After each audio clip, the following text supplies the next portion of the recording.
Okay, lying. Who says it's wrong? Who says anything is wrong with lying? That's like the first question I think about when you ask me that question. You know, who says that it's wrong? Is there an authority above us that says that it's wrong? If I was sticking with my worldview, which is the Christian worldview, then it's never okay to lie. It's always wrong to lie. But that's pronged. It's loaded. I feel like there's social nuances to it, and like you have to know the people and. I actually have a pretty or moderately stringent view about when it's okay to lie. My view is basically it's not okay to lie, and that under most circumstances we should do what we can to avoid a lie.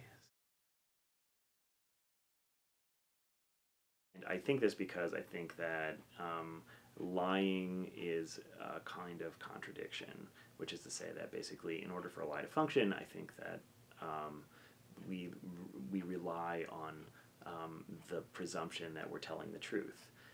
And so you can sort of see the contradiction play itself out, practically speaking, you know, if we, say, get caught in lies, right? We become known as people who are liars. I used to be pretty deceptive when I was younger. I mean, I lied, I cheated on papers, I'd lie to teachers, parents, you know, that kind of thing. Yeah, I did a lot of lying. I was a little liar. These boys greet their dad as though they are genuinely glad to see him. Lying is so easy, it really is. I mean, not only is it easy, but it's kind of satisfying because you feel like you're getting away with something. And a lot of times you actually benefit from it. You know, you do benefit. It's easier to lie than it is to tell the truth. Easily. Oh, easily. Do you think that if kids were raised with complete honesty and had no interactions outside of that they would even know what a lie is? Have you ever seen like a 2-year-old like lie to you? Did you take that cookie? No. That's a good point. And it's like all over their face. It just seems like something that if it comes naturally to us, that there has to be some sort of evolutionary, you know. Did you eat that? No. Nope, that wasn't me. I think animals try to cover up things. Did you pull the toilet paper off the roll and like make a huge mess? And here's the response. Santa Claus isn't coming because you did that. At last, the truth about flying saucers. They're real, just as real as Santa Claus, that's what. And we've got 10,000 Allentown youngsters to back us up.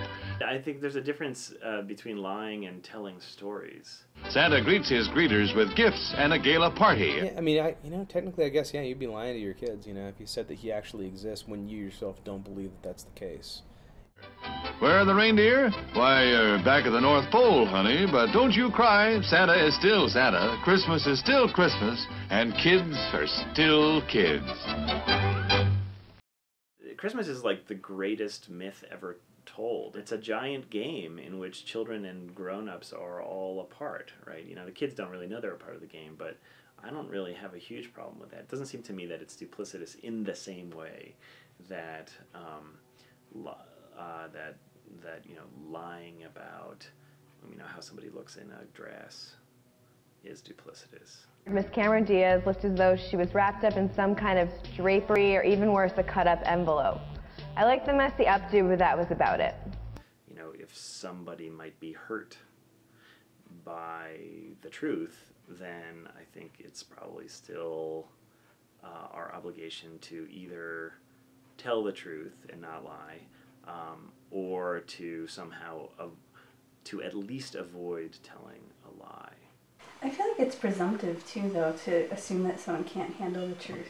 You want answers? I think I'm entitled. You want answers? I want the truth! You can't handle the truth! Lying is essentially protecting. It's a form of defense and protection. Well, and getting to power. Mm-hmm. That's because once you're in power, you can make babies with whoever you want. Moral, the untold story of Genghis Khan's rise to power.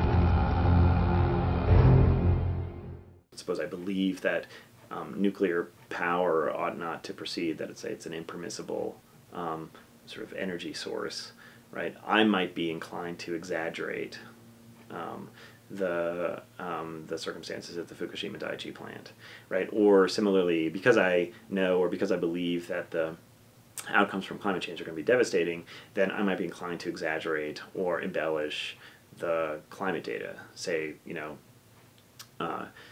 2 degrees C may not be 3 meters of warming, but rather 3 meters of sea level rise, but rather 30 meters of sea level rise. Let's say, you know, that say we want to exaggerate in that direction, because it seems a lot more catastrophic that way. So you might say, well, in that case, then it seems I could potentially, some people might say, I could justify my lie by appeal to the negative or devastating circumstances, and that's the kind of thing that I want to avoid, because I think that even though there may be devastating circumstances, these devastating circumstances don't justify the lying or the embellishing or the deception or the duplicity associated with,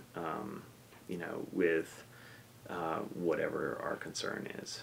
I feel like our culture kind of sets us up so that, like, sometimes you kind of have to lie in order to, like, fit into the structure that they built for you.